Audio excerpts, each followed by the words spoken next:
How's it going, everybody? eCom Tom here. What's up, guys? Jason, co-host with Tom, Dropshipping University. All right, so today's theme of the live, we've been doing themes last two lives. This is Fancy Shirt Friday, and it's partaking on a Saturday. We did believe that some people wouldn't be here if we did it on Friday after the Thanksgiving holiday season, so we decided to go on Saturday. Hopefully everybody out there has had a great Thanksgiving and a Black Friday. Quarter 4 is roaring right along, so hopefully your sales are reflective of that. I know this episode we're going to be talking a lot about item location policy and all that, but we did put a PowerPoint together for you guys, so if you guys can just bear with us for the first 10 minutes, we will answer everybody's question in a live Q&A session. We will get to every single person's question, so please just be patient with us, and from there, we're going to go into a whole bunch of stuff. We have a lot planned for this live, so I hope everybody's doing well today, and I look forward to the live. Yeah, so as Jason said, if you have any questions or comments as we're going, just please ask them. We're going to get to them all after the PowerPoint that we do. We're going to be talking about how to make your first $1,000 profit with eBay dropshipping in 2020. I do know there's been a lot of iffy situations or people putting out videos that may have you uneasy about the future of eBay dropshipping. We're here to address those concerns and really just bring them to light. And if you haven't already seen, or if you have been interested in getting into one of our courses, and now is the time to do so. We're running a $250 off Black Friday sale on the eBay and the Amazon dropshipping course, so you can get both of them, one of them, either of them, for $250 off. This is the steepest discount I think we've ever run on it. It is. And it ends tomorrow, I believe. So after tomorrow, it will be over, and that's it. So get in while you can. It's going to be $250 off. Each course has over 75 videos and over 13 hours of content. The Amazon course actually has, I think, almost 16 hours of content. So it's a ton of stuff out there. If you've been interested, the link's down in the description. Check it out. The website brings you to a landing page with both of them on it, so you can pick your path. So like we said, please say who's here, where you're from, and we're going to get into this PowerPoint slide that we made you guys on how to make your first $1,000 drop shipping in 2020. Then we'll roll into the whole concern about the item location thing and everybody's questions that I'm sure are going to ensue afterwards. Oh, yeah. So I'm going to bring up the PowerPoint right now, turn on the presentation, turn on my magic little pointer, and then we're going to go over here and we are going to zoom down. There we go.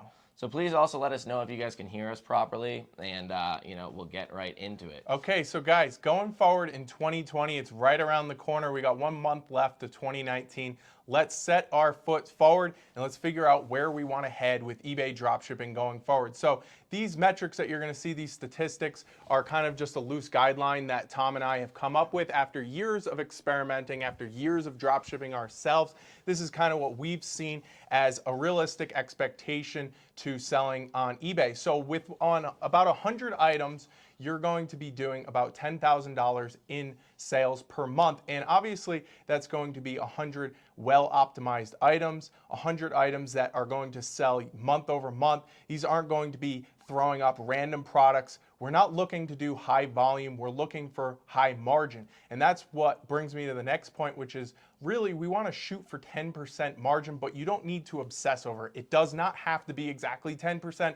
It can be less. It can be more. I like to shoot for 15 to 20%. Some people like to shoot a little bit lower, but the point is you don't want to be selling products that are running for 2-3% front end margin. That is something that we used to do in the past when we were doing a lot of Amazon to eBay arbitrage, but we've moved past that and we're really looking to get high margin sales. And that should be everybody's goal going forward, because you don't have to do as many sales to get where you want to be with your profit. And that's really all that matters at the end of the day, is how much profit you're doing as an eBay dropshipper. So, with that said, you want to be looking for obscure suppliers, and that's something that we really teach, something we really harp in our course, is looking for obscure US-based suppliers. We're not using Amazon. Amazon is dead and over with. We don't want to be sourcing from Amazon. There's way too many problems. Your account is going to get flagged, as we've said time and time again. Why would you go and put yourself into an uphill battle when you can be doing things the right way? There's so many suppliers out there. There's literally thousands of US-based obscure retail suppliers, as well as wholesale suppliers based in the US, that are great suppliers, and you don't have to fight with everybody else to make 2-3% margin. We're aiming for 10%, loose guideline, but don't obsess over it. So another thing about that is don't obsess. When Jason says don't obsess over it, if you find an item that you're selling maybe around, or that could sell around maybe 8% margin, and it's selling, say, that person that you're sniping from is selling it maybe 50 times a month, then by all means go for that item. I mean, like you said, it's a loose guideline. You don't have to be just, oh, this is my set in stone, I'm not accepting anything under 10%. I did a video a while back on an item that I had sold on Amazon, and it was, I sold it 330 times in a month, or 300 something times in 1 month, and I averaged, I think it was about 8% margin on it, but that item made me $2,500. Yeah. If I had a set price at only 10%, maybe I only wouldn't have made half of those sales. Maybe I wouldn't have made even close to as many of those sales. So it's really all about, you know, picking and choosing your battles, but making an educated guess and holding a semi-steady guideline on it. So point number 3 here, let's get the little, oh, here's the mouse cursor. So you want to source the best items first. If you had just started, this is more for the beginners, but this also goes for anybody that has experience with eBay dropshipping. If you're in, I was doing a live or a video with Nahar from Zik Analytics the other day, but my audio, I guess, didn't record, so we're going to have to redo that. But what I was trying to really hit home there on that video was, if you're looking at somebody's store and you're sniping them with Zik Analytics, their best items are going to be at the top. Sometimes you see 100, 75, 50 times in a month. It's really not that out of the ordinary, but you know, most accounts don't have more than like 2, 3, 4, 5 of those items. Go after those items first, as long as they're not vero and as long as they're good items to sell. Go after those items first. If you only have a limited amount of items you can list on your account, say your item limits are low, you just started a brand new account or anything like that, you don't want to be going for items that sold 4 or 5 times in a month when you could get items that have sold 25, 30 times in a month, or you know, greater than 10 times. Anything, the better the item, the more sales usually means the better it is. So list those items, and if you follow those guidelines, like we said, 100 items should around the ballpark equal about 10,000 in sales per month. I have an account right now that's doing around 61,000 in sales. It's been bouncing between 60 and about 65 for a bit. And it has less than 700, less than 600 now. It depends if I prune the items off or take them down. So it's really all about keeping it in that ballpark, getting rid of some of the old ones that have just been stagnating on your account. I don't think it's a big issue, but I do think that, you know, why hold extra dead weight? Just get rid of it and then just move on, list more items. And around 100 items is a good range just to have about 10,000 in sales per month. And guys, 10,000 in sales per month at 10% margins is very simple math. That's $1,000 profit. Now, I'm sure a lot of you guys out here could use an extra $1,000, whether that's helping your family, whether that's, you know, supplementing your income, or if it's just proof of principle that, you know, an online dropshipping business can work for you. And if you want to really get into it, you can take it more seriously and move it into a full-time gig and actually exponentiate your sales. So just consider that. That is a loose guideline. You guys can absolutely achieve that in 2020 if you follow some of these principles. And another thing I wanted to say, for any of the beginners out there that don't know what Zik Analytics is, Tom just mentioned Zik Analytics. That is a software that we use, and really what it does, it gives us product and niche research. It lets us know about our competitors and tells us really how many products are selling, how many times per month those products are selling, so we can really make some type of, we have the empirical evidence that shows us that this is a good product to sell. We're not just guessing. A lot of new beginner dropshippers make a mistake where they just say, oh, I think this is gonna sell, or maybe this is gonna sell. But in all reality, we don't know what will sell, so you have to go off of the data, and Zik Analytics makes it really easy for us. And we always tell everybody who's in our course, who's just starting out, get Zik Analytics. It's very cheap. The starter package is like 30, 40 bucks. $25 a month. Very, very affordable, and it will take you to the next level, because without it, I highly doubt you're going to succeed, just because there's a very big hurdle involved in just finding good products. And I always tell the beginners that. So if you guys are interested in Zik Analytics, there's a lot of information on this channel about that software. Another thing, if sourcing 100 items in a month or in any given point in time sounds like a lot to you guys, I know when a lot of people get started, they're like, oh, well, I've only found 4 good items. If you follow the videos that I teach on YouTube and then I teach inside of the course, you'll be able to find items extremely quickly. I can personally find like 10 items in 10 minutes. It's very easy. You go to a store that you know, and once you find a good person selling or a good store, you can literally just save their name and then just come back to them later, see if they found any or put any new items up or anything like that, and you can just continually keep sniping them and keep finding good items for your store. Bullet point number 4 is a little bit more advanced, I would say. Anybody here that has some experience with eBay dropshipping and has been using SKUGrid is probably going to enjoy this. I'm really starting to look into new repricing strategies to test for eBay dropshipping. One of the bigger issues there has been is using the Chrome extension with SKUGrid. That's the non-API version. Do not use any API-based listers or reprices or anything like that, sale freaks. I'm not going to go through the whole Those name, are a but dead giveaway I that mean, you're drop shipping, and eBay's gonna you're gonna eventually get your account throttle flagged. your account. So don't even worry about the API stuff. If you're using SKUGrid and if you use this Chrome extension, there's been a lot of issues with it recently where they had to redo the Chrome extension. You have to update it. There's a lot of things going on. They did at the end of August and into the beginning of September come out with a new way to reprice your items, and it's called the authentication token, I believe.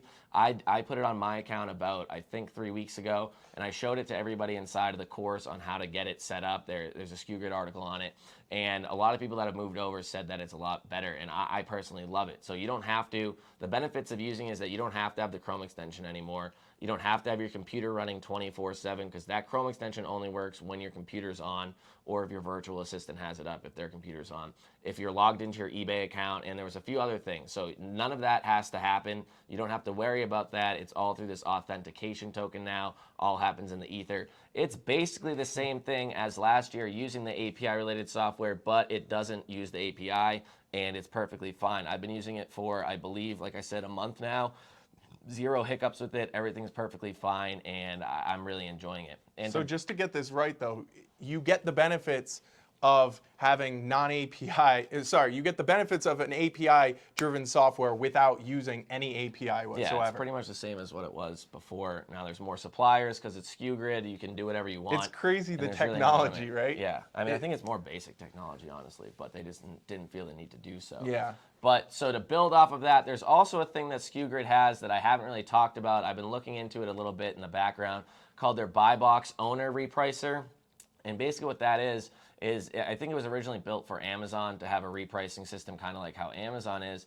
But as you guys may know, eBay is moving towards having a buy box, although they've been talking about it for like 3 years or They're 2 years. Slowly They're rolling slowly rolling it out. I've noticed some of my items, or a decent amount of my items, do have the buy box, and you can find it, you can click on it, and everybody will be under one listing. That's how eBay is going to be in the future, where if you look at an item kind of like on Amazon, everybody selling that item is on the same listing, and whoever's the best pick at that point in time, best price, best shipping time, there's a lot of metrics behind it, they're going to be shown in the buy box, and that's who's going to be getting the sales. I have noticed that eBay has been rolling it out on a lot more items. They don't really tell you, but they do give you the option to even list by the EPID now, which is the same thing as like the Amazon ASIN. Yeah. And SKUGrid does have a repricer that can check the people in your buy box if the item has it in the buy box, if that's whatever eBay is going to call it, or whatever the nomenclature ends up being, and can reprice against those people. So yes, that is going to end up being more calls into your file exchange every single day to change your price, but I've been using it on about 10 items, and I have noticed that those items are selling more because they're varying their profit margin over time, where if somebody undercuts you by a penny, you no longer have to be checking your listings all the time, and it's pretty much now basically what Amazon dropshipping is on eBay. And you don't have to check your items. You don't have to be like, oh, why am I not selling this item? It's going to be repricing for you. It was a little iffy on working when I first got started. I told the owner of SKUGrid, Anton, he supposedly got it fixed. I've noticed a lot of my items that were on it have been selling more frequently nowadays. So it's something that I'm going to be looking into in the future, and that's really going to boost sales. I don't know if it's going to be great for the profit margins, might lower the profit margins a little bit, but you can put a lower end, you can stop it at a certain cutoff point, and that's going to really boost your sales. If somebody undercuts you by a penny, you can then equal them, or maybe undercut them by a penny. I don't suggest it, but you could be doing something. It'll be interesting to see really where this is headed going forward. But that's why we titled this 2020 and looking on, because these are going to be things that roll out over time, and we have to prepare ourselves and know exactly what's going on. That's the only way you can really get a competitive edge, and that's why Tom and myself like to experiment. We're big into the experimenting and not just making bold statements or huge claims about things. And that's really what we want to instill in our audience, is always be running these experiments, try new things, try different things, because you might find out that there's a lot more to it than what somebody else is saying, the gurus are saying on, you name it, Instagram, YouTube, Facebook. There's so many gurus out there, but really try to figure some of these things out, run small experiments. You don't need to do it store-wide, meaning you don't have to run these experiments on all your items. You can do it on just 10 items like Tom said. So last but not least, for everybody watching, get your questions ready or start typing them in. We can't see your questions right now, but we're gonna talk about. I can already guarantee the item location thing is gonna be huge, so that's what I can imagine all the questions will be on. But first up, we're gonna talk about tax exemption, and it's really a necessary thing to have nowadays. If you live in the United States, it's a lot easier to do. But for people that are inside of our course that are internationals, we've brought somebody aboard named Ruben, and for a small fee, I believe it was like $200, he's been getting people EIN numbers and helping them out, and also getting people tax exempted in specific suppliers that they want to. I believe he has the ability to do whatever supplier you want, but it's really all about, does that supplier offer it? Does he know how to do it? It's a variable price range. I'm not sure exactly. It's something to bring up with him. But tax exemption, if you have an EIN number, then you can most likely get tax exempt at a lot of these suppliers. And then eventually you want to move into having a more legitimate business. If you need a resale certificate, and like, we're not tax professionals, but this is what I personally Disclaimer do. here, guys. If you need a resale certificate in a specific state, then you go out and get it, and then you provide it to that supplier, and then you're tax exempt in that state. Other things like that. There's suppliers out there that require almost all the states, or all the ones that have changed their rules recently, to have the resale certificate. I myself have personally benefited from that because I can get tax exempt now at a ton of different suppliers, where some people might need a lot more just time and effort to put in because they're getting all these resale certificates. It's a way to differentiate yourself, and it shows that the people that put in the work are going to be reaping the rewards of it, because if 50% of the people selling these items on eBay never went out and got tax exempt at the majority of the states, then you're going to be able to be a lot lower than them, and you won't have to worry about competition as much. Yeah. So that's one of the biggest things. And lastly, we'll talk about obscure suppliers, if you want to go into that, Jason. Yeah, so we're really trying to get you guys to open your eyes and say, I'm done with Amazon, I'm done with Walmart, Home Depot. We call them the big three. We're trying to get you guys to go the path less traveled. It might be a little bit more difficult. There's a higher barrier to entry, but honestly, it's really not that big of a deal. Once you get comfortable with finding these suppliers, using some of the suppliers, because we have a lot of great obscure suppliers in our course. There's over 20 pre-vetted suppliers that we actually have for you guys in the course. Once you start getting used to how their tax exemption program works, once you get used to how their site navigation works, it's really not that hard to do. And we're trying to get you guys to move more towards using obscure suppliers, because at the end of the day, there's no way that eBay will be able to target every single obscure retail supplier. And that's the bottom line. So everybody who's freaking out about retail dropshipping, the fact that I'm trying to get home to you guys is there's thousands of US-based obscure retailers, okay? So there's no way that eBay can come down and say, you can't use any of them, and we're going to throttle every single person's account. Whoever is using any of these retail suppliers, we're gonna throttle your account, we're gonna flag your account. It just can't be done from a logistical standpoint. So that's really where we're trying to get you guys to move forward into that domain, because you're gonna end up, number one, getting better margins, less competition, and you're not going to have to worry about your accounts being flagged. So those are three primary reasons why you'd want to move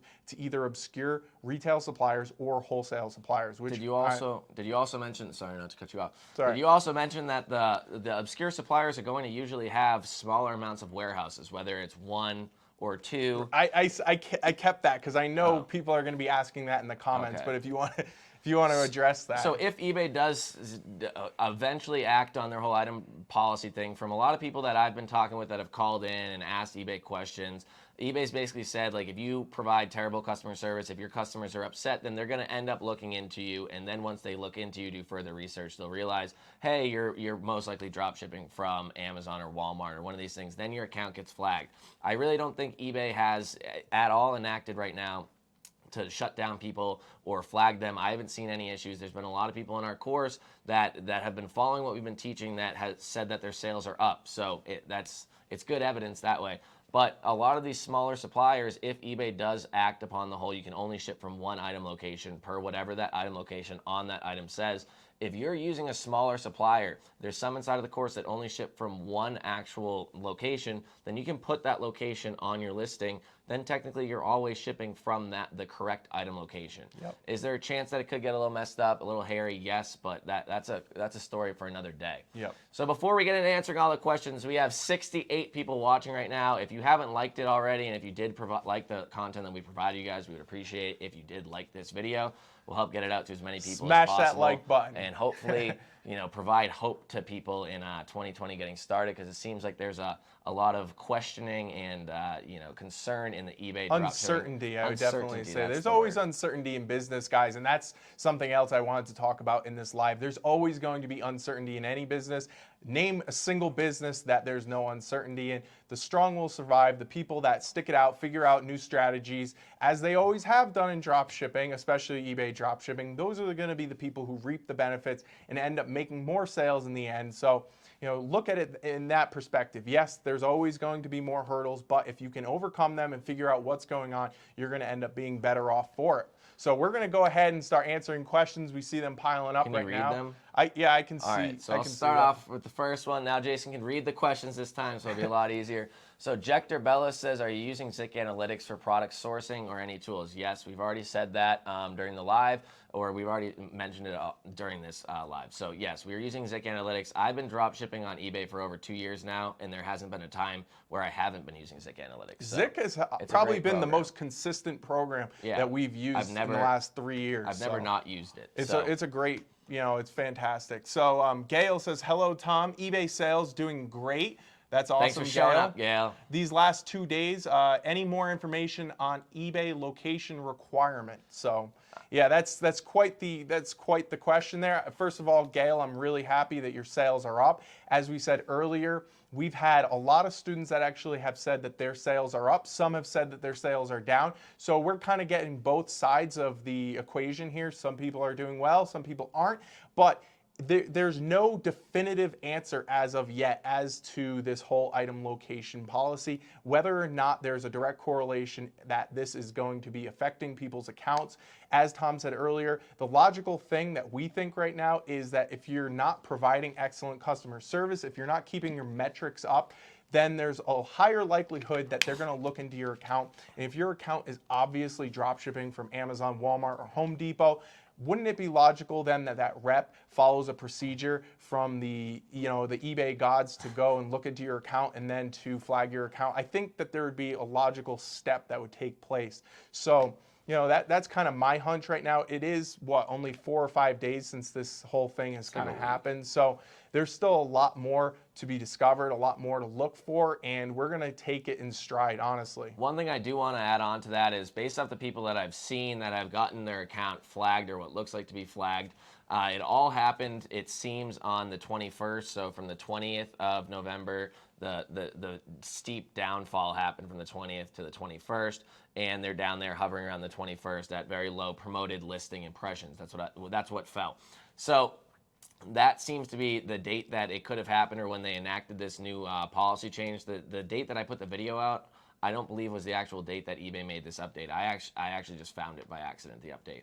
And another thing about it is that the majority of the people that I've asked inside of our group or in other groups that this has happened to is, have you been using Amazon as a supplier? And the answer is always yes. So it goes to show, do not use Amazon as a supplier, as we've been teaching and talking about for over a year now, and you should be better off, or at least fine for now. If you're using Amazon, you're going to get your account flagged, and that's the two things that I've noticed so far that are pretty solid and concrete. Is if you're using Amazon as a supplier and that it all happened on the 21st, and if you're using any API, you've already not listened to anything that we've taught for the last year or inside of the course. So I mean, that's up to you. So Alan LaFon says, Amazon closed my account when I connected it to Sale Freaks and tried to buy a gift card. Can you please help me with info on how to get Amazon account reopened? Amazon is no help with customer service. It's an Amazon buying account, I believe. So yeah, I'm not even going to address that question. First of all, I wouldn't use sketchy discounted gift cards. That's one thing that Tom and I have said since the beginning. We never use those sketchy Amazon gift cards.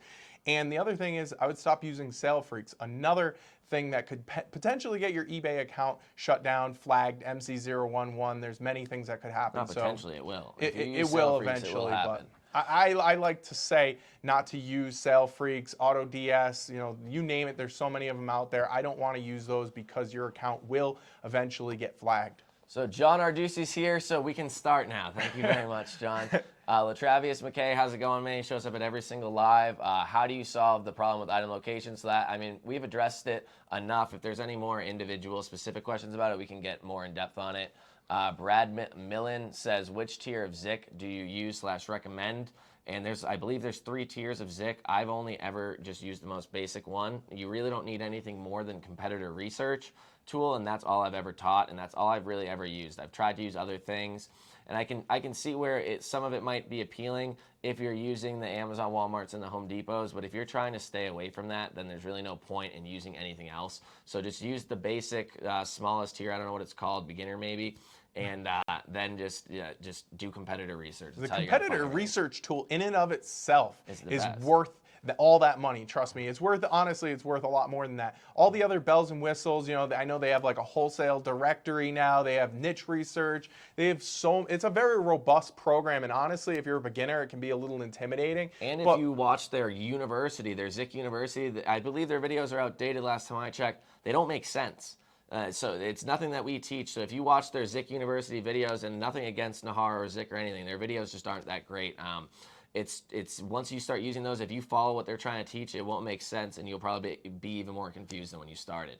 Yeah, So, keep it simple. Tom has had a bunch of YouTube videos, live sourcing videos, Zik sourcing, you name it. He's got a lot of stuff on Zik, so just watch some of those videos, and you really don't need to learn anything more than the competitor research tool and kind of saving stuff to a watch list or folders. It's very basic once you learn the process that we put into place for Zik. So Latravius McKay asks, what supplier to use for eBay? Wouldn't you like to know? It's not Amazon, it's not Walmart, it's not Home Depot, and that's all I'm going to say. The one that I do use primarily is inside of the course. It is taught inside of the course, and I do talk about it. It's not the easiest one to use, and it's a supplier that you do need to provide a lot of resale certificates for, and it's just a way to easily just completely diversify yourself with a wide open supplier that a lot of people know about, but I'm tax exempt and other people aren't. Latravius comes every week. He's always got jokes too. Yeah. What do you got for jokes today, Latravius? And it's just a way for me to easily run my eBay stores without having too many issues. Because if I have issues on my stores nonstop, it's going to be harder for me to make videos for YouTube, make things for Instagram, help you guys out in the private group. I can't do it all, only a certain amount of hours in the day. So if I can have a very well-run, well-oiled machine on my eBay store that my VAs can pretty much 100% run, then I prefer that over anything Tom's else. Mortal, guys. He is immortal. Yeah, so we got Jameson Social. He says, what's up, guys? We got Julio Ramos. Hello, all. Brian Rutter, he's a student of ours. How's it going, Brian? Mike Huffman's a student too. He Mike said, what's up? Huffman, He was how's it messaging going? me on Instagram today. We got a lot of students in here. Thank you guys for taking the time out on a Saturday, on a weekend. You know, we really appreciate you guys, and we know you're invested in this, so really appreciate everyone taking the time out and learning with us. So Christian Salinas, sorry, is here. Sup, professors? Happy post-Thanksgiving. He said, I thought someone was going to shave their beard or get a mohawk once you guys hit. I believe it was Jason was going to shave his beard. Did I say that? Yeah, it was Jason was going to shave his beard once we get 10K subscribers. That's what it was. Oh, no. So I'm going to wait till July 1st. It's going to be 1 full year of not shaving. So you guys got a couple more. You guys got a couple more months. Also, if anybody's interested, my wholesale dropshipping champions channel, I will be updating that very soon. So I'm going to be putting new videos, hopefully twice a week. And I know I've said that in the past, but I'm actually going to be doing that this time. I have a lot more free time. I freed up a lot of stuff because I've automated processes in the back end. So I'm really looking forward to that. If you guys are interested in wholesale dropshipping, just go ahead and check out my channel, Wholesale Dropshipping Champions. Tom also has it linked in his profile somewhere on YouTube. So one of the videos. If that's something that interests you guys, I know I get a lot of questions, so that is something I'm going to be doing all this winter and all this spring, and hopefully for the rest of the year. Hopefully. 2020 has brand new things for me too. So we got a question. Hello, Tom. Is the zip code issue really decreasing the sales? So I want to ask right now because, you know, we're deep into we're only halfway probably into the questions that are already here and we haven't read them all. I want to know, for people that are watching right now, if you've seen a decrease in sales, and if you have seen a decrease in sales, do you use the API, any API related software at all, including TrackerBot, that's API connected, anything like that? and do you use Amazon? I want to know those two things because I think that that's the two biggest issues going on right now. And if you saw the decrease, was it on November 21st? And if you saw a decrease, how much of a decrease did you see? Because if you just saw a small decrease, that could be from the, the first couple days leading up to Black Friday. There's always going to be some variance because a lot of people are going to retail outlet malls to buy products. So just keep that in mind too. So ask those questions first. So Art Campos says, what's up? We got another question about the item location policy. I believe we addressed it as the best we can. Christian says that he's dubbing you Noah of Ark or whatever that Noah's Ark is. Yeah, is that it's from biblical? the Bible. Yeah, Jason knows all about the Bible. He went to Bible school. Oh, God. So Juan Herrera says, what info do you have on the zip code consideration? My sales are back up, but do you think you will be enforcing it? So I don't know what enforcing it means, but I'm not changing anything. I still have multiple locations on all of my listings. I haven't changed it. And Jason uses a lot more suppliers that only have a couple locations, so he's been actually using the zip code. Yep. So that's pretty much the rules to follow at the moment. That's all we know. So Daniel Zemlich, I think I said his name right. Is eBay dropshipping dead due to zip code? I just bought your course. No, it is not dead. Check out my post in the private members Facebook group. I kind of weighed some insight into why I don't think it's dead. I honestly think there's a lot more pros than cons. People in eBay dropshipping like to point out all the potential negatives. There's always hurdles with any business, as I said earlier in this webinar or live, and it's all about overcoming those, figuring out new strategies, and figure out exactly what you have to do to be successful. Again, look at that message, that post that I put into the private members Facebook group now that you are a student. So another thing I forgot to mention is that a lot of people are saying that they saw a decrease in their sales last week, but not necessarily a decrease in their promoted listing impressions or impressions in general. You have to realize that last week was the week before Black Friday. Who is going to buy a bunch of stuff the week before Black Friday when they know Black Friday is going to come up and then they're going to get the best deals out there, and then they're going to go splurge and spend all their money. Specifically with Cyber Monday happening on Monday as well, why are people going to be splurging right now when the week in this little gray area week or limbo area week where why would they be doing this when they know that there's going to be deals or they're hoping deals will be coming out on the things that they want or they need for the holidays? Yep. So you have to think about that. I saw a decrease in sales as well last week, but still over a couple thousand on each account a day. Where it's, but beforehand, I was hitting one day it was almost like 4,000 on one of the accounts. You have to realize that it's gonna ebb and flow. This business isn't always consistent. There's seasons, there's holidays, and then there's also the psychological effect that there's Black Friday and Cyber Monday coming up, so they're gonna hold off for that. Yeah, so I want to attribute a lot of last week to the consumer psychology, the consumer decision-making process when it comes to purchasing things. They're probably saving up, right? They want to save up for this week and the subsequent weeks because we're going into the weeks right before Christmas. A lot of people have to save up to get Christmas gifts and all that stuff. So the real question is, if you have a sustained decrease in sales, which means over the course of quarter four, if you have a sustained decrease in sales compared to the prior month, then we're going to realize that there's something wrong. But I don't want anybody to jump to conclusions too quick, and that's what I see a lot of people do out here that are gurus. So Red Snow says, I feel like I'm going to watch this for a while and it's going to end in a sales funnel. The dude that runs AutoDS did the same thing, made me sit in a webinar for an hour only to find out it was sales. I mean, like we already said, the course is on sale right now, Black Friday, $250 off both of them. If you want to buy it, you can. That's the biggest the sales funnel is going to get. You can check out the link down below. If not, keep watching because we're going to answer every single question.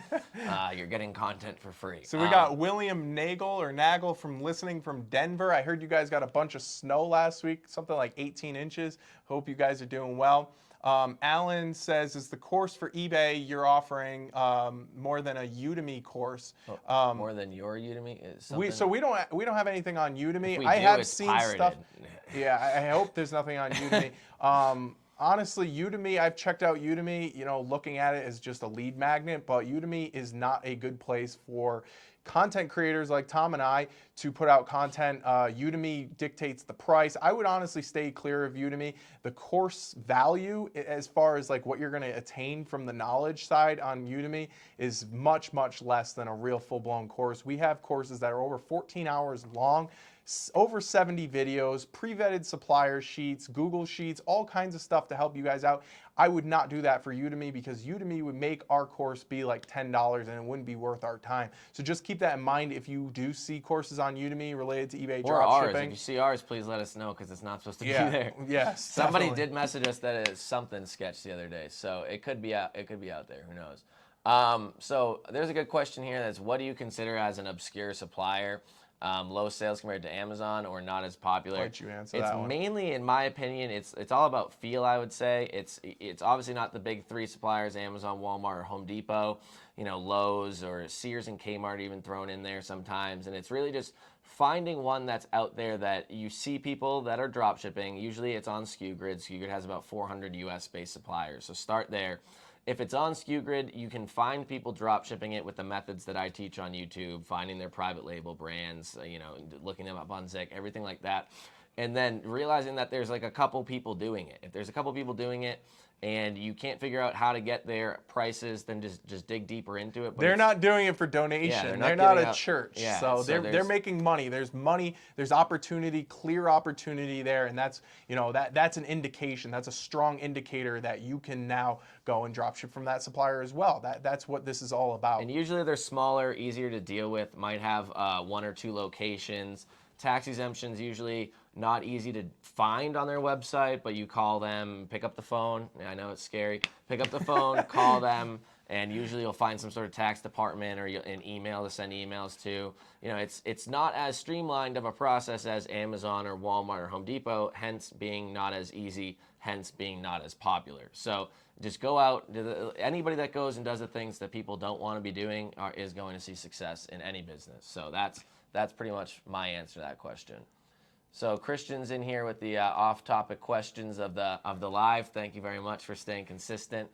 And do we have experience with AMZ Scout? Have you ever used AMZ Scout? I have not used AMZ I used it Scout. once for the free trial, and then I stopped I using like it. Ace Inspector Pro. Yeah, and would you recommend it? So if so, would you recommend it over Ace Inspector? I mean, we talk about Ace Inspector in the course, and we don't talk about AMZ Scout. So I think that's your answer. I like how easy and simple Ace Inspector Pro is, honestly. Yeah, it's just one I'm not button. saying AMC Scout is hard or anything, but it's like Ace Inspector Pro is so easy, it's so plug and play, it's really intuitive, and you can find profitable products, or your VAs can find profitable products in literally a minute or two. Yeah. And I don't want to have to go and have to use filters and figure out all this stuff, and it's just much more streamlined, and that's why we suggest use Ace Inspector Pro. I don't know what the cost difference is, so if anybody's using all these other tools, let us know what the price difference is. What's Ace Inspector Pro? It's weird. It's like a $125 one-time payment, then it's like $10 or $15 a month. It's weird. Yeah. I haven't seen very many other softwares do it, but So we I got like somebody it. from Japan in here, Roberto Hollanda.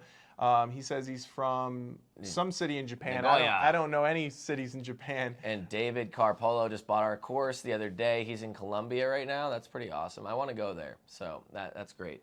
Tell me how it is. Let me know how it is. Christian says, any software you'd recommend that's on sale for Black Friday? Actually, Zik Analytics is on sale. I was on their website today earlier, and there's a 40% off for the whole year. So we were talking about Zik earlier. If that's something you guys are interested, go check out their website. 40% off for the whole year. Obviously, if you guys want to commit to a whole year, it's a pretty decent savings. So Alpaca's here. They were on one of our last lives. They reach out to me all the time. Thank you for showing up. Ed O'Connell says that our audio appears mono, not stereo. Honestly, I have no clue what that means. Using these things and cameras are not our forte. We are definitely not the audio engineers here, but we try our hardest. Hopefully, it's good enough. Yeah, so as long as you guys can hear us, I mean, we'll try again next time. Latravius McKay says, how do you avoid vero violations and MC011? So vero violations are pretty easy. Just don't list vero items. There's a lot of third-party software out there where you can, the list on eBay is not very accurate, not very up-to-date, and doesn't have all the things that you could potentially be getting hit for. All the brands, but there's some third-party softwares out there that we talk about. I've made a video on YouTube about it, and it's in the course. And basically, I mean, that's the best you can get. You can't guarantee it, but I personally haven't gotten a vero violation, I think, in the year of 2019 at all. And if I have, I don't remember it. But I mean, just the only thing that I would say is very hard to actually kind of stay away from is if they do like copyright image infringements, but that's just it's pretty unavoidable. Yeah. Just if you get hit with that brand, just take all the listings from that brand down. Don't keep them up. It's pretty stupid. And I've seen on eBay with vero violations, it's generally it's a slap on the wrist compared to Amazon, where you actually run the risk of getting your account frozen, all your funds frozen. You don't want to deal with that on Amazon. eBay, it's much less risk that they actually suspend you indefinitely or something like that. And for beginners out there, the Vero list, it is pretty much a list of do not list brands, okay? So you're not going to want to be listing very specific brands because they have authorized retailers that they work with, and they don't want their products going in to marketplaces, pretty much black market stuff. They only want it to be sold by direct authorized retailers. So that's kind of why they set up this Vero program. eBay's trying to protect their ass because they don't want to get sued by these companies. It's generally bigger companies. Velcro is a big one. So you just want to avoid these things if you can. If you're a beginner, you want to look at some of these lists that Tom was just talking about. Just use the Control F function, put in the brand that you were, going to list, and see if it's on there. If it's not on there, it should be good to go. Simple as that. And also, what was I going to say? Lost my train of thought. Vero. I don't remember. I had something in my head that I was going to say. But for MC011, he also asked how to avoid MC011. I've seen it happen a lot if you're growing too fast on a brand new account. So if you just started your eBay dropshipping endeavors, as in like this is your first ever really dropshipping endeavor. I've started a lot of secondary, tertiary, whatever the words are, third, fourth, fifth, sixth accounts, and I've never had an issue with scaling too fast. But if this is your first time ever, try to make sure that you're not scaling that fast, and really make sure like under $5,000-$10,000 in sales your first month, which shouldn't be too hard to stick to because a lot of people are just learning. And also, just make sure that you're having great customer service. You're not getting a bunch of return cases or items not received cases right off the bat, because it really goes to show on eBay. The most volatile time in your eBay career is the first 3 months. So if you can get out of the first 3 months perfectly unscathed, then you should be good for a while unless something catastrophic happens. So we got 79 people on right now watching. Ooh-wee. Go ahead and give us a thumbs up. Smash that like button. We're trying to get this content out to as many people as possible. Speak the truth about eBay dropshipping going forward in 2020 and beyond.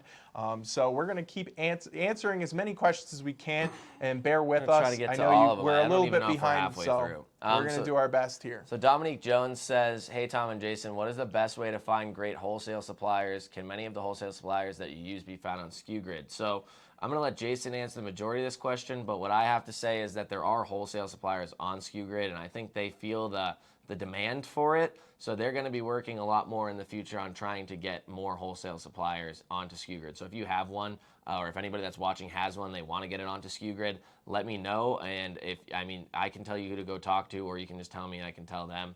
If you have an issue with telling me, then that's fine. Just go tell SKU. But you can also answer that. So like Tom was saying, he's got direct communication with the people over at SKU, the programmers, the people who are in charge, and it's really helpful because we can kind of behind the scenes tell them, where we're trying to go with our business. And I've been doing wholesale dropshipping for over 3 years now. I'm very involved with wholesale dropshipping. It's my bread and butter on Amazon, eBay, and Shopify. And I was looking for something to help out with the repricing, stock monitoring, that kind of thing. And it's not as big of a deal with wholesale dropshipping because the stock is generally stable and the prices are generally stable. And I use that word generally because it does still happen. But so I was looking for kind of a backup, something to watch over those. And I approached Tom and told him about this. And they actually got my best #1 supplier set up on SKU. So it is quick too. How long was it? Yeah, it was like honestly like a week. There were some things that had to get tweaked, and it was like 2 weeks later where I was full-fledged on there with my best supplier. So my best supplier, one of my best wholesale suppliers, is on SKU at the moment, and it's helped me out because that means I have to have less eyes on my products, and it's been really good. But to address your original question, generally speaking, wholesale suppliers are not found on a lot of these mainstream repricing arbitrage tools. I use one tool called Inventory Source for wholesale dropshipping, and that thing has been awesome. awesome. There's all wholesale suppliers, strictly wholesale suppliers on there. There are some other. That was a big ticket you just gave away, Jason. There are some other types of suppliers on there. They're called directories, and it's like DOBA and stuff. But generally speaking, it's real wholesale suppliers on that site, and that's one of the ones that I like to use. There's also the old school methods that I teach, which is pretty much going reverse through the supply chain and figuring out exactly where a product is originating, and that's stuff that I teach on my YouTube channel. I found a good one by accident like an hour before this live. Did you? Yeah, so we're going to have to take a look at that after. They're decent. They're decent. So Christian has a nice off-topic question that I actually want to answer this time. That's a surprise. So it's, he said, hypothetically speaking, what business would you guys get into if you could no longer drop ship? You didn't have all your money. All you have is yourself and your skills. So I would, honestly, I think I would get into some sort of agency, ad or advertising related agency, or possibly like selling on Instagram for people. Like a marketing agency? Kind of like marketing, because I believe if you have no money and you don't have any, you just have skills and no money, I mean, I'd do that, and I'm not allowed to drop ship. So yeah.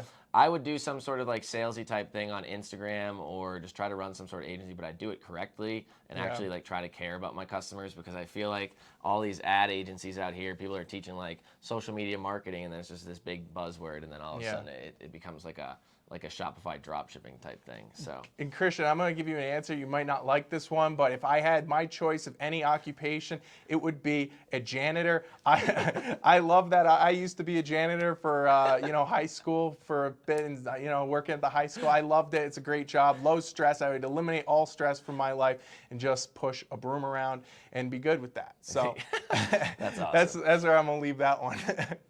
So Barry DeHart says, where do you find Zik Analytics? Do you have it in the link? No, I got rid of it in the link this time. So just search that, but spell analytics correctly and spell Zik, Z-I-K, and you'll find it. Just Google it and you'll find that. And then he also asks, does Zik work with Amazon? For Amazon dropshipping, no, but I believe that they are coming out with some form of software for it. I know Nahar was talking to me about it a while back, but I don't know. They're good at following trends and stuff. So Alan LaFon says, what is the best way to get in contact with the two of you? You can leave us a message, on any of the YouTube videos. We see those messages. It's not just a random VA, although we do have VAs that help out with that. Facebook Messenger, you can reach out to us Instagram on now. email. Jason's getting into Instagram. The kid loves it. He loves Instagram. I wish I loved Instagram. I don't. You can also reach out to us on email. That is info@universitydropshipping.com. Again, that's info@universitydropshipping.com. So we got Jameson Griffith. He says, hey, Tom and Jason, watching live from Tennessee. How's it going, man? Latravius McKay says, how do you scale your store during Q4? So I'll leave Tom up to answer that one. I mean, honestly, it's the same way as you'd scale it any other quarter. It's just possibly, if you really wanted to, you could play into the themes of the holidays, where there was Halloween, there was Thanksgiving. When I was doing some item research the other day, I saw that somebody was selling some Thanksgiving, like blow up something turkey for the front lawn or something, like a lot. And then obviously the Christmas-based themes, lights, ornaments, things like that. But if you don't want to do that, then just because it's short-lived, you're not going to get the sales every single month. It's just, it's a one-off. But if not, then just source the way that you would originally, and just kind of keep going with it. It's just don't ever, if your store's brand new, I don't know, you've been on the lives for a while, but I'm not sure the status of where you are in your drop shipping journey.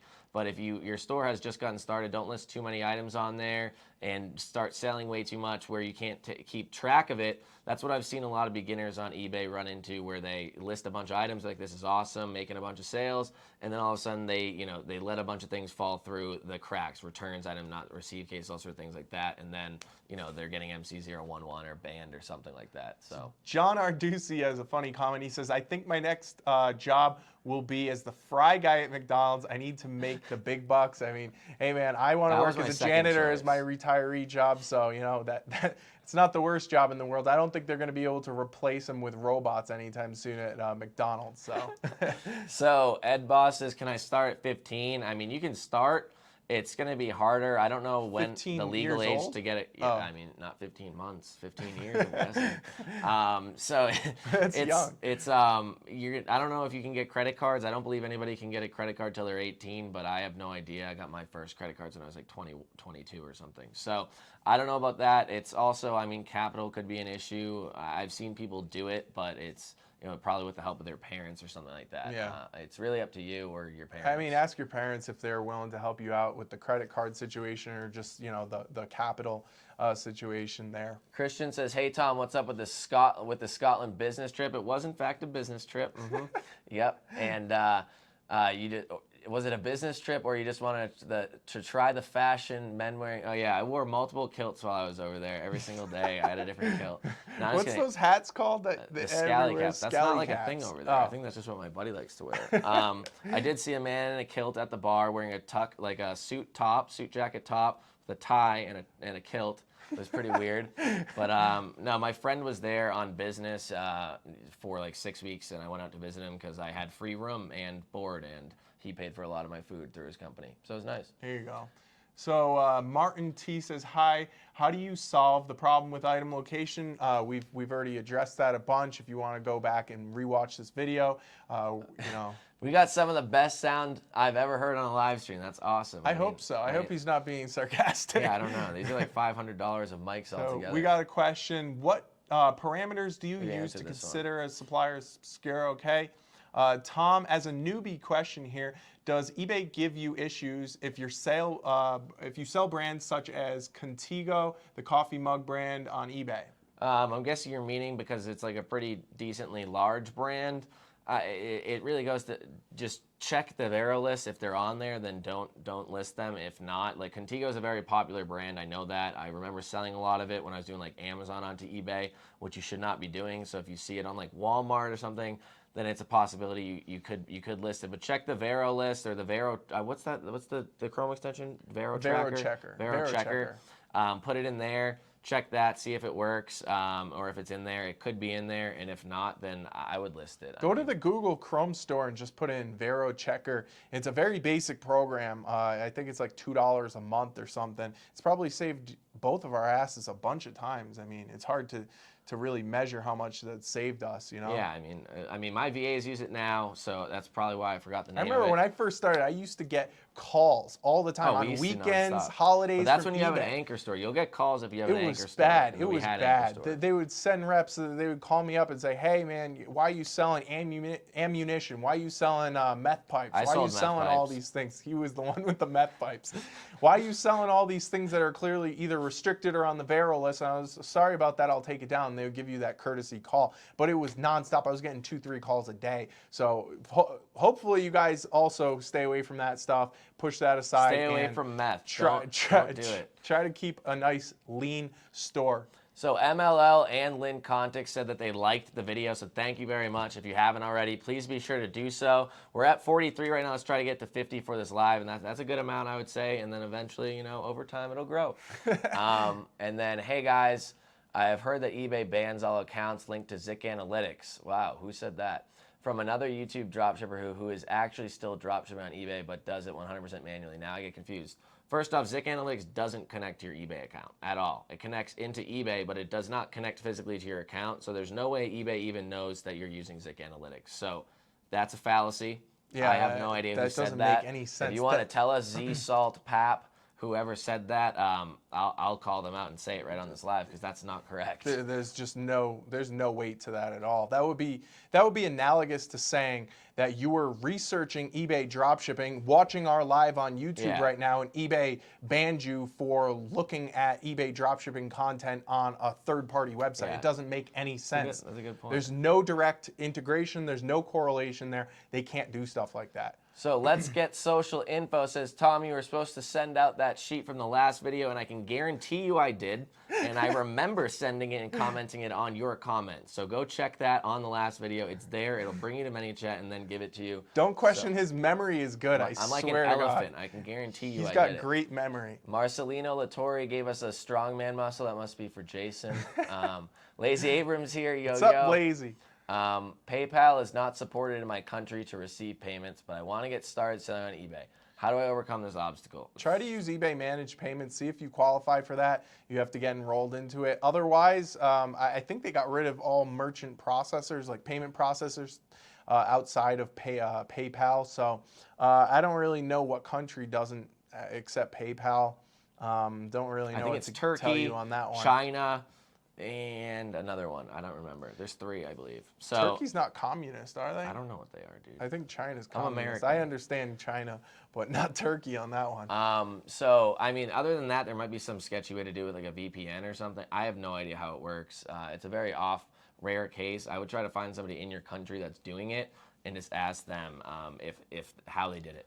So Brian Rutter says the sales were good Thursday and Friday, now down about 40%. You have to realize that Today's Saturday. The day's not over, and also it's Cyber Monday on Monday. So Yeah. I mean, you can't one day of data is not something to be able to extrapolate there. So Marcelino says, this is Marcelino out in Arizona. Thanks for the value, gentlemen. What's good feedback range for sellers to snipe when researching hot items with the Zik Analytics tool? I would say don't even factor that into the equation. Somebody else's feedback on eBay really doesn't matter that much. It's not something that you should be basing whether or not to snipe somebody's product. You should only be looking at whether that product is selling well or not. So look at it on the product level, not on the store level, as I said earlier. So one of our students, Juan Herrera, is chiming in saying he sold about $1,500 yesterday on Black Friday. Juan got started less than 3 weeks ago, I believe. You can correct me, but he did just post one of his testimonials in the private Facebook group. He hit $1,500 in sales yesterday on Black Friday at about 15% profit per item. Couldn't have done it without the course. So there you go. I mean, it's not dead. There's people selling items. There's people making money. That's over $150. It's over $150 profit in one day, and he just got started 3 weeks ago. So awesome. Congrats, I mean, Juan. I appreciate really you. that. I appreciate it.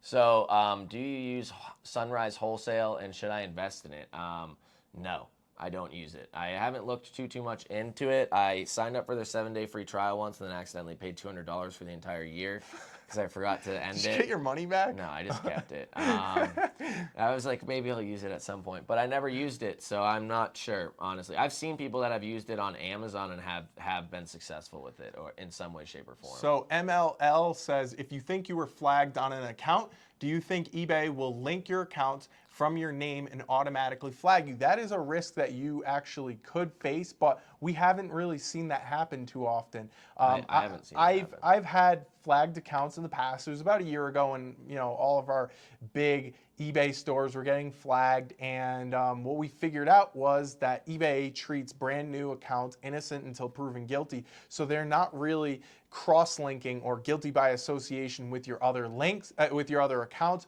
Just make sure that your bills are paid, your invoices are paid on those old accounts. Stop selling on that account if you can't afford to stop selling. What I mean by that is if your metrics can sustain without you selling any product. So if your metrics are in the shitter, right, they're not doing well. YouTube's gonna pick up on that. If your metrics are already really bad, you're below standard, you probably want to keep continuing to sell on that to get your metrics back up so that you're not in the eyes of eBay, you're not a poor seller, right? So make sure your metrics are up, make sure your invoices are paid, and then from there just let the account go to die, basically. Yeah. That's what I would say. Also, yeah, so we're at about the hour mark right now. We're gonna try to go a little bit faster through these questions. We're gonna make sure to get to every single one, but I just checked and we have a lot still. So Latravius McKay says, if you're using API, you never listen to anything. That's very true. We've been talking about this for almost a year now. I'd say almost a year now.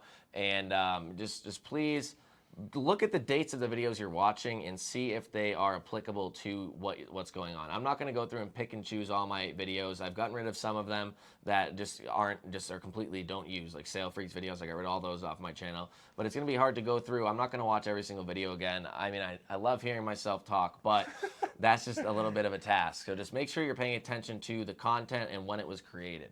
How many eBay stores do you have? I currently have 2 at the moment, and Jason, well, you have 1, right? Yeah, I have 1 that I'm operating on. I have multiple accounts, Yeah, but 1 that I'm operating on. Christian appreciates the fact that I corrected his last name. We just found out that there was a Salinas, California the other day when we both got a phone call from FedEx from them. So Juan Herrera says, sales went down for a couple of days, but Thursday started going up. No API using. Decrease was first Monday leading into Black Friday, so it looks like his sales were down. Now they're back up. Alan LaFon says, I have been using your, and just nothing. That's an incomplete sentence. You want to see? You can answer. Keep that. on keeping on says, I'm not sourcing from wholesalers yet, but if eBay asks where I'm sourcing my products from, what's my safest answer? Thanks for the time, guys. You're welcome. So I would definitely say, you know, if you're not using wholesalers in any capacity whatsoever, one of the techniques that we teach in the course is actually pretty much getting set up with a wholesaler in case eBay comes knocking and says, hey, where are you getting your products from? Can you please supply us with valid invoices? And that's one of those things that you can do actively before it happens. And that's a technique that we show. It's quite simple. It's in our course.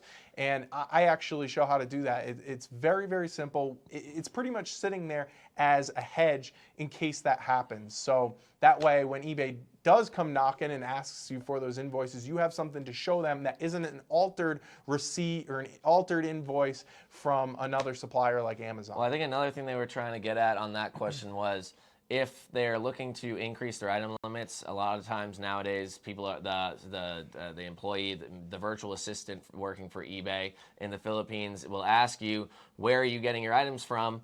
And I have a live call that I put on YouTube, and it's also a video from the course where I just say wholesale suppliers. Sometimes they'll accept that, and sometimes they'll ask you one step further, like what wholesale supplier. If you just have one in your head, like somebody just said Sunrise Wholesale, I've told people to say Sunrise Wholesale before, and then literally they got their account unbanned from doing so. So it was a complete fallacy. It was a lie. But that's what you should. You have to understand that the people that work for eBay have no idea. They don't really understand what products are coming from these wholesale suppliers. Do you really expect them to do an in-depth audit of your account and start searching these wholesale suppliers? First of all, some of these wholesale suppliers have gated portals, so the eBay rep couldn't even go in there and search to see if those products lined up. That's one thing. The other thing is they would have to put in so much time and effort to actually figure out if your product is being sold on that wholesale supplier's website. So that's how I look at it is these people, they're following a set procedure, a standard operating procedure from eBay, and really what they're trying to do is weed out the people that are clearly being deceptive, and it's quite easy to figure that out. Yeah. So Travis McKay says, what's the black thing on Jason's shirt? It is in fact a microphone. It's my microphone. I have one too, it just blends in. Oh, John Arducci did answer it. It's a microphone. What do you think about drop shipping from other eBay sellers? That's sketch. I sold more product than I thought I would Friday, and I'm scrambling to fulfill all the orders. I mean, that's great that you sold more than you thought because you clearly sold a lot, but I would look for another supplier because a tracking number can only be uploaded in eBay once. So if your seller, if you buy it from somebody on eBay and they upload that tracking number to be shipped to wherever and you take that tracking number and try to upload it, it's not going to be able to be uploaded. So either the best case scenario, they get the item and you don't have a tracking number. Worst case scenario, it just ends up being even more sketchy where they say, oh, item's not received, no tracking number, then you lose the case automatically. I'm an Amazon seller and have an eBay, have not done much with it, but lately I can use my Amazon RA sourcing to sell on eBay. Yeah, I mean, you can just take the items that you're selling on Amazon, see if they're selling on eBay. It's a strategy that I've heard people use. It's not a bad idea. You've already sourced them once. Why not check if they're selling on Amazon or on eBay as well? It's a pretty decent strategy. So I'll answer the next question here. MLL says, I actually heard people trying to push TrackerBot as a quote-unquote solution for the location policy change since Blue Care Express doesn't show the source of where it's coming from. I haven't seen anybody talk about that. Yes, there have been. There's a video out there. It's not a good idea. I don't think so. I've also been told that video was made without any actual proof, and I highly doubt that it would actually work. So it's just, I have a feeling that eBay already knows what Blue Care Express is, especially because on the 21st of November, people got a dip in sales that weren't using API but were using Amazon as a supplier. Yeah. Even if they were using Blue Care Express, it's pretty easy to tell, hey, everybody using Blue Care Express is just doing sketchy things. Yeah. It's clear that it's really only for that purpose. Blue Care Express is not a real carrier. No, they're not a real company. They somehow schemed eBay into believing that they were a real carrier, got onto eBay, and then they just jumble up your Amazon tracking numbers into a Blue Care Express number, and then that's it. Yeah, it doesn't show item location. Honestly, anybody from eBay at this point, I'm sure, understands what's going on with the Blue Care Express stuff. Yeah. So Hassan says, Can I open 2 eBay accounts in one home? Yeah, I mean, yes. If you've been banned on one and you go from the same house, same IP, and try to make another one, you're most likely going to get banned right away again. So keep that in mind. What do you guys think? I have to wait until I get out of PayPal jail to start listing a lot of items because my budget is very low at the moment. I'm currently learning a lot and saving up for the course, though. So what I suggest is, in the meantime, start honing your skills. Look for possibly a VA, and just source items. You can source items, list them later. It's not a guarantee that they'll be good items in a due's time. Yeah. But if they were great items to begin with, selling like 25 times a month, I can guarantee you the next month they're not gonna they're not gonna completely die. There's a chance, but it's not as probable. You'll have a spreadsheet filled up with items, and then you can just check to see if they're still good and list them up. So that's what I suggest. So Alan LaFon says, how can I contact you? Again, contact us through Facebook Messenger or email. Why is everybody freaking out? That's what Heard Mark left eBay. Number 9 says. He says, heard Mark left eBay. Why is everybody freaking out? Again, I don't think this is something that everybody should freak out about. In fact, I really don't think it's that big of a deal compared to where we were at a year ago, where times were really uncertain. I always think there's always uncertainty with business, but I don't think that this is that big of a deal. And if it does turn out to be much bigger than what Tom and I are saying right now, then we're going to take it in stride and come up with realistic solutions for everybody to actually go ahead and avoid getting their accounts throttled or suspended, etc. I mean, something like this happening pretty much a year ago, 13 months ago, where everybody was using eBay API-related software, and then that stopped being able to be a thing. Within 3 months, we had already found a solution, and we were already back up and selling, and had redone the course. So, I mean, yes, there is an in-between period, but it's pretty relatively quick. And also the fact that the more these updates keep happening, the more legitimate you have to become as a business, to the point where you might as well just go the full out, like eventually a year or so down the road, just go full out, or start working towards the wholesale drop shipping, or once they finally let us know what they want from their item location policy. I mean, all of us are going to eventually have to move that way. I still don't even sell from any wholesalers. I'm still doing well, and my accounts haven't been affected. But if it happens, then I might as well make the jump. But you're doing everything right now to protect yourself, or to get to where you want to be. And that's something that we've said time and time again on all of our lives is, number 1, diversify, and number 2, hedge yourself against potential risks, which are inherent to running any online dropshipping store. So Juan says, is the backdrop really chalk, or is it just a stick-on picture? That's real chalk. It is in fact chalk. I can wipe it all off right now if you want. Yeah, it's chalk. Have you done a video on how to use Zik to find other sellers that use obscure suppliers? I don't remember seeing one. There was one about a year ago. It has a picture of me in a Hawaiian shirt, I believe. You remember the thumbnail? Yeah, I told you I'm an elephant. I remember everything.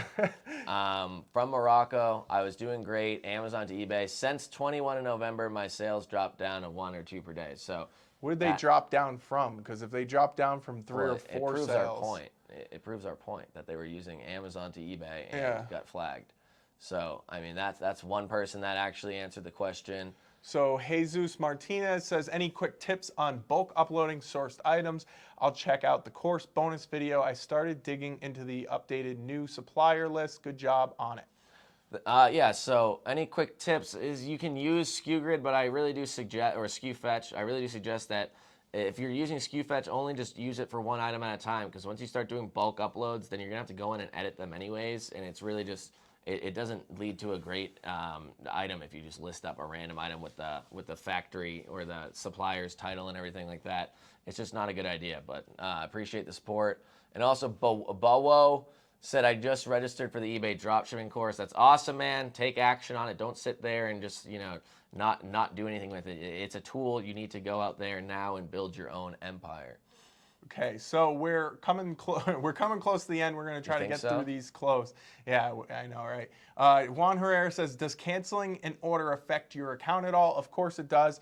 Whether or not you canceled it, first of all, you don't want to cancel it for the improper reason, which is saying that you're out of stock. That's number 1. But the real question then is, canceling in general, does that affect your account? If you have a lot of cancellations, that is definitely going to affect your account. I believe internally eBay they can track that very easily. So if they see that 30, 25, 30% of all of your orders are being canceled, even if you say it's because the buyer requested to cancel it, there's still going to be a red flag there because you're not giving a good customer service experience, because the buyer, when they buy it, they're expecting that the product's going to come in. So if you're canceling all these orders and then saying that the buyer asked to cancel it, whether or not you baited them into it through Messenger, eBay still over time will be able to pick up on those things. So don't make a habit out of it. Even though we say to do that in the course, cancel it for the correct reason, do not make a habit out of it. Make sure that you're keeping your products quantity stock update, and that should keep you covered in that sense. And if you have to take a small loss to fulfill the order, do it. I took a loss the other day for like $20-something. Yeah. There's I haven't no skin canceled a off my single back. item this month that hasn't been asked for. I've taken some losses, yes. Most of them were literally my fault, but it is what it is.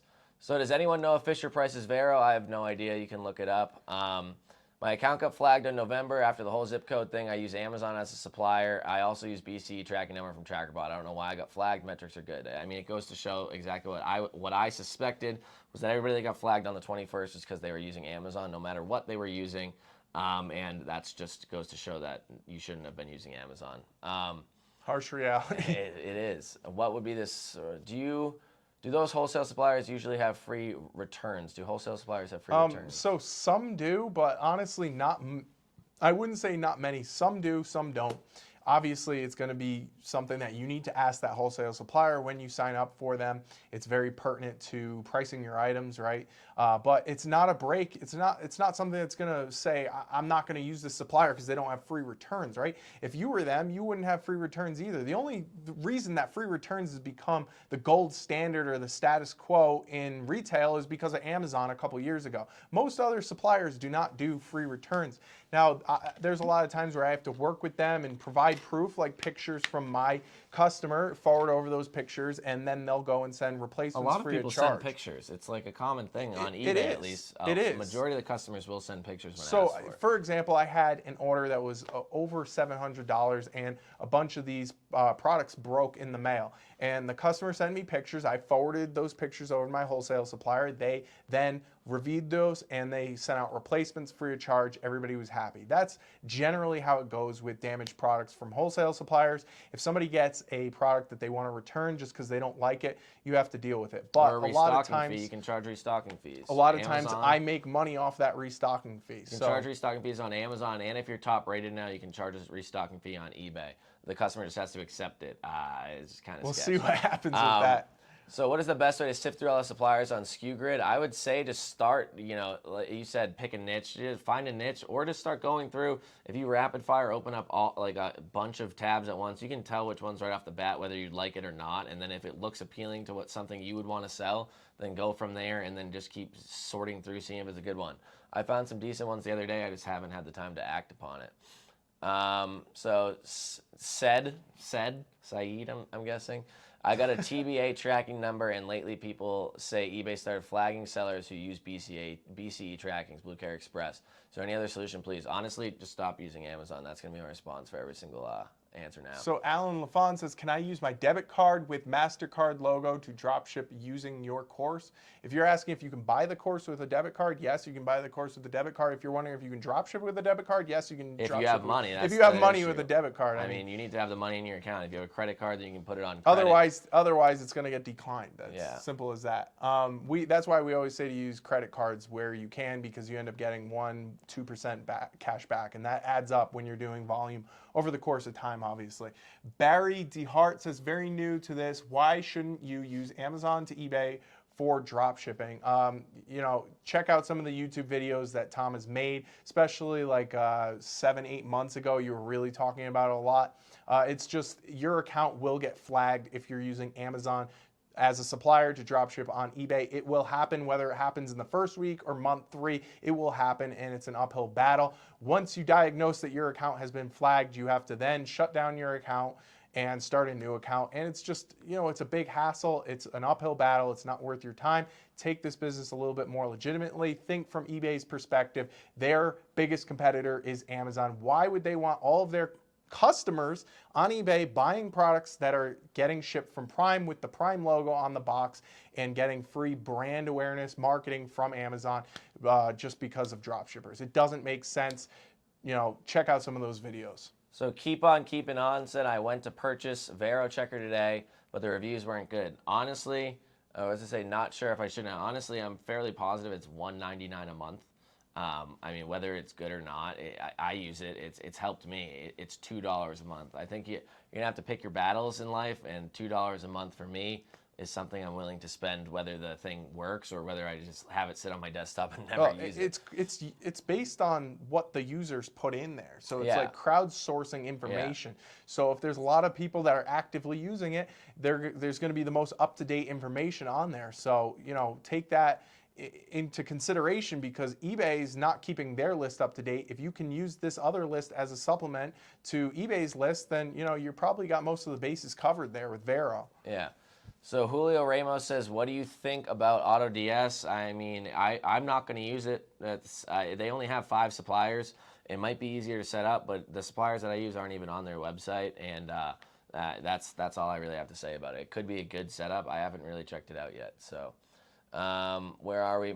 So moral of the story or the lesson is don't use Amazon. What about Walmart? Do you think that eBay will start targeting the other in the top 3? There's a possibility. So far, I haven't seen anybody have any real issues using Walmart, minus just growing too fast because there's so many items on there. eBay's definitely not 100% targeting them yet. So you just have the ability to list a ton of good items, and I've seen a lot of people run into issues of selling too much, having poor metrics, and getting eventually an MC011 because they're just selling too fast, too quickly, and having poor metrics. So as long as you run a tight ship, then you should be fine. So we have, what do you think about no BS dropshipping claiming RA on eBay is finally dead? We already talked about that. Neither of us think eBay dropshipping is dead, nor do we think that it will be dead in 2020. It is a business model. It is not just this thing that's going to dissolve. It's been around since the time of eBay, pretty much its conception in the 90s. Why would this business model go away? Some of the biggest companies in the world use dropshipping as an auxiliary business model. Wayfair, Target, Walmart, you name it, they're using this as a business model. It's not going away. It doesn't make any sense that it would go away. And again, wholesale dropshipping is 100% allowed on eBay. So that's another thing. Nobody wants to talk about that. So that's why I have to come out with some more YouTube videos. True, true. What do you guys prefer, Amazon or eBay dropshipping? I mean, once you master eBay dropshipping and you move to Amazon, you'll realize that Amazon you'll make a lot more money on, but it also has a lot higher risk with it. So, I mean, I love eBay dropshipping because of the low risk and just how easy it is to automate and have it run and not have to worry about when I'm going to bed at night. But Amazon is definitely where you're going to make more money, but it is also a lot higher of a risk, and you could possibly lose a lot of money. High risk, high reward. Yeah. So we got Miguel watching from Mexico. So I'll answer this one. How do you handle drop shipping an item if it's out of stock? You should be using a program like SKU that's going to reprice and in and out of stock your items and when they go out of stock at your supplier. Technically, there are some issues that could happen with it. It's not a perfect system. At that point, you could either try to find it on another supplier's website, or eventually, if all fails, ask them if they want something else, a different color if that's in stock or something. If not, then you have to cancel that order. But there's ways to cancel it correctly. So Malikin says it's hard to drop ship and focus on my music. Any help would be appreciated, and school and other stuff, etc. Also, hey Tom, watching you for ages. He's one of the guys in the background who's a lurker. So if you're in school and you want to take this drop shipping stuff part time, there's nothing wrong with doing that. I understand. If you're in college, high school, whatever, there's a lot of burden on your back. You have to keep up your grades. I understand that. So just treat this as a side gig, side business. You can make extra money and supplement your income. Learn a lot too. That's another thing. You can learn a lot while doing it. So when you get out of school, maybe you want to start your own business or your own online business, you'll be all set up and ready to go. So that's what I would say to you. Focus on your studies now. Treat this as a side business because in the end, you'll be better for it. So Julio Ramos asks, how can I switch from AutoDS to SKU? Honestly, I would just put all your items out of stock, disconnect AutoDS, and then, or don't do that actually. Just keep AutoDS on there, put a couple items out of stock, try to connect those few items to SKU Grid, see if you can get it to work. Once it works and you know it's working on a few items, then just move into doing it on the rest of your items. So proof of concept first, then yeah. migrate it over to full-blown SKU Grid, get rid of AutoDS. All right, I think we're approaching the bottom here. So do you want to answer this? I'll answer it. I was thinking about starting on Amazon using Sunrise Wholesale for 7 days, then going to retailers. Do you think it's a waste of time in case Amazon suspends me right away? Honestly, if you're worried about that and you want to go the wholesale route to, because your account's brand new, I really suggest just biting the bullet and paying the $200 maybe for Sunrise Wholesale and then just doing that, because in 7 days, it's kind of a small window of time. I believe it was $200 for the whole year.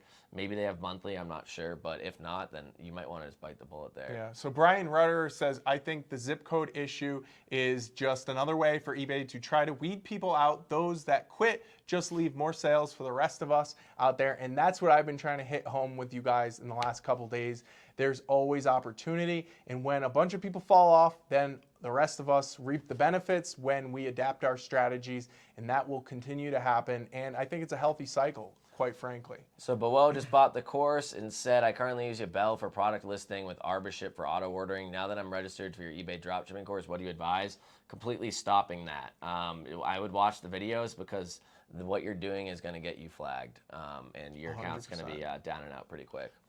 Do you want to do this one? Yeah, so Juan Herrera says, can you show us the back of the office, like turn the camera around? We have everything mounted right now. It's actually kind of a... I will do it in another video. I think it would be a good YouTube video to like put a up there. vlog or something? But the cable that is connected to our camera right now, if it gets finicky, if it moves, then the camera just shuts off. Yeah, we'll do that at some point. We'll do like a little vlog type of thing for you guys. I had to cancel an order because my buyer said he put the wrong address and sent me his actual address. I called eBay and they told me I had to cancel no matter what. I've kept the order. It doesn't matter at that point because they said it's fine. But I've used the address that they send to you in the message before. You're pretty much covered considering they messaged it to you. You should be covered. Is there a better alternative to SKU fetch? No, probably not. Listing by hand, virtual assistants. And all right, we're at the very bottom here. Hi, what would you recommend as a solution for the zip code thing? I recommend you watch the rest of this live after it's over because we've talked about this a lot. It's Saeed. I think that's Saeed, Arabic. it's Arabic. Okay. So Miguel says, sorry I came late. Do you guys still use multiple locations or put a set address? Because I've seen big companies with eBay stores and they still put warehouses, US, etc. Yeah, so we talked about that earlier a lot in this live. So go ahead and check out this live as soon as it gets reposted. We still use multiple locations, or I do. A link for you guys to watch. Gail says, Tom, are you thinking about having a cashback program for your course, LOL? Is that affiliate commission? Is that what you mean by that? We do have an affiliate program. I'm not sure what the cashback aspect of that is. If you want, yeah, I mean, I'm not sure what that means. So Barry DeHart says, is wholesale drop shipping taught in your course? So that's actually something that Tom and I talked about last night. I will be talking, and I'm going to be updating the eBay dropshipping course, the manual eBay dropshipping course, with about 3 or 4 wholesale dropshipping lectures. And they're going to be top of the, kind of top of the line, surface level stuff, okay? I'm not going to get too in depth on it, but what it will do is provide students who are already existing students with a foundation, some fundamentals on wholesale dropshipping. And if you guys want to learn more, I will then be able to kind of transfer you over to the actual wholesale dropshipping course, which should be coming out this spring. And then obviously we're going to have the Facebook group for wholesale dropshipping and the Wholesale Dropshipping Champions YouTube channel. So I will be putting out a lot more content, and I'm going to give you guys as much support on this subject as I can. Tom is also putting some information. He's doing some legwork behind the scenes to try to make it work. Yep.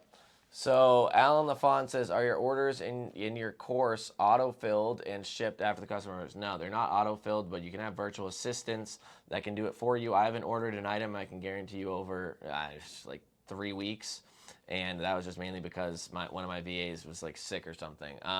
Besides that, other than there's software that'll help you do it quicker, like Spot and Paste and other things like that, but it is more of a manual process. Last comment, sorry, just to clear up the Vero checker reviews, it said no one could cancel and some were still paying $2 a month for a year. Honestly, I might still be paying $2 a month for a year without actually knowing if I cancel it or not. I have no idea. It's $2 a month. It's not at the top of my priority list. If it's a deal breaker for you, then try to find another software. And Travis McKay did hit the nail around the head. This is exactly what I said right before we were going to start this live. I said today's topic is item location. It's very true. I knew it was going to happen, so it is what it is. Alan LaFon says, what amount do you recommend to have cash on hand to start if I order your course? And that's something that we've talked about a lot. You don't need to have a ton of money. I really like to say, somewhere between $400, $500, $600, and that way that you have some cash to start buying products. If anything goes wrong, you have cash that you're ready and willing to supply your business with.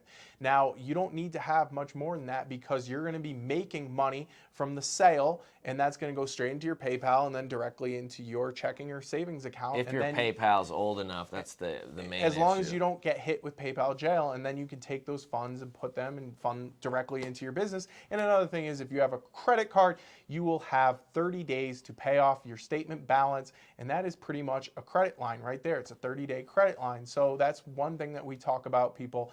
Have those credit cards, use those credit cards wisely, don't get hit with the APR. Obviously, you don't want to be losing all your profit to the interest rates on these predatory credit card companies. So last question we have here, is there a Facebook group other than when you sign up for your course? So when you sign up for the course, we have a free Facebook group, and there's like 18,000 people in there. There's very little vetting process that goes on there, and it's just pretty much a free-for-all. It's very hard to keep track of, and it just goes. I think anybody that runs a Facebook group like that knows. But when you join the course, we do have a private members group. There's about 500 people in there right now, and that is where you get put in there. You can ask your questions. There's so many people commenting in that group every day. There's a ton of help, support, testimonials, everybody talking about it and about what's going on and helping each other out, really answering questions, because Jason and I can't get to every single question right away. And usually by the time we go and see a question, there's already been like 5 people that have answered it correctly, and either we just chime in or just, it is what it is. It's left there. So we are at the end of the live. It went almost 1.5 hours, but we did fulfill our promise of answering every single question that you guys had produced for us. So thank you guys very much for watching. Still got 67 people watching right now. If you guys could give us one last minute thumbs up, we'd really appreciate it. We really appreciate you guys taking the time out of your weekend to watch this and stay in tune with what's going on with eBay dropshipping and your business. We really want everybody to see this information because we've talked about this privately, behind the scenes a lot. And this is the kind of stuff that I think is really healthy for eBay dropshipping, the whole community, to see and learn and experiment with some of these tactics, some of these things that we've talked about throughout this whole entire YouTube live. So also one last plug here. If you guys have been interested or are interested in getting started with eBay or Amazon dropshipping, we are currently running our Black Friday sale, $250 off either course or both if you want. Both courses have over 75 videos in them and over 13 hours of content, like I said. Private Facebook group, suppliers. We provide you with suppliers for both, not just the Amazon, eBay, and the Walmart. And there's all sorts of customer service scripts, profit tracking spreadsheets, item sourcing spreadsheets, really just everything that you need to make your life easier and get started as fast as possible and start making some money online. Like we said, Juan Herrera was on the live today, and he literally is 3 weeks in, and he said he hit 1,500 in sales on Friday. If you learn everything inside of the course, if you take action and actually do something. A lot of people will take it, complain, and be like, oh, well, this wasn't for me. But if you go out there and actually take action on it, you will be able to make sales, see some income, see profit. Probably not a lot right away. It's not a get-rich-quick scheme. Within the first month, don't expect a lot out of it. But once you have a well-oiled machine, 3, 4, 5 months from now, you're literally going to have an income that it could a couple thousand, $3,000, $4,000, $5,000 a month that you don't have to really worry about. So I hope that was inspirational. I hope you guys enjoyed this live. It was an extremely long one, and I appreciate anybody that waited this long and watched all of it, because I would never go back and watch an hour and a half of myself talking. But thank you guys very much, and we will see you in the next live next week.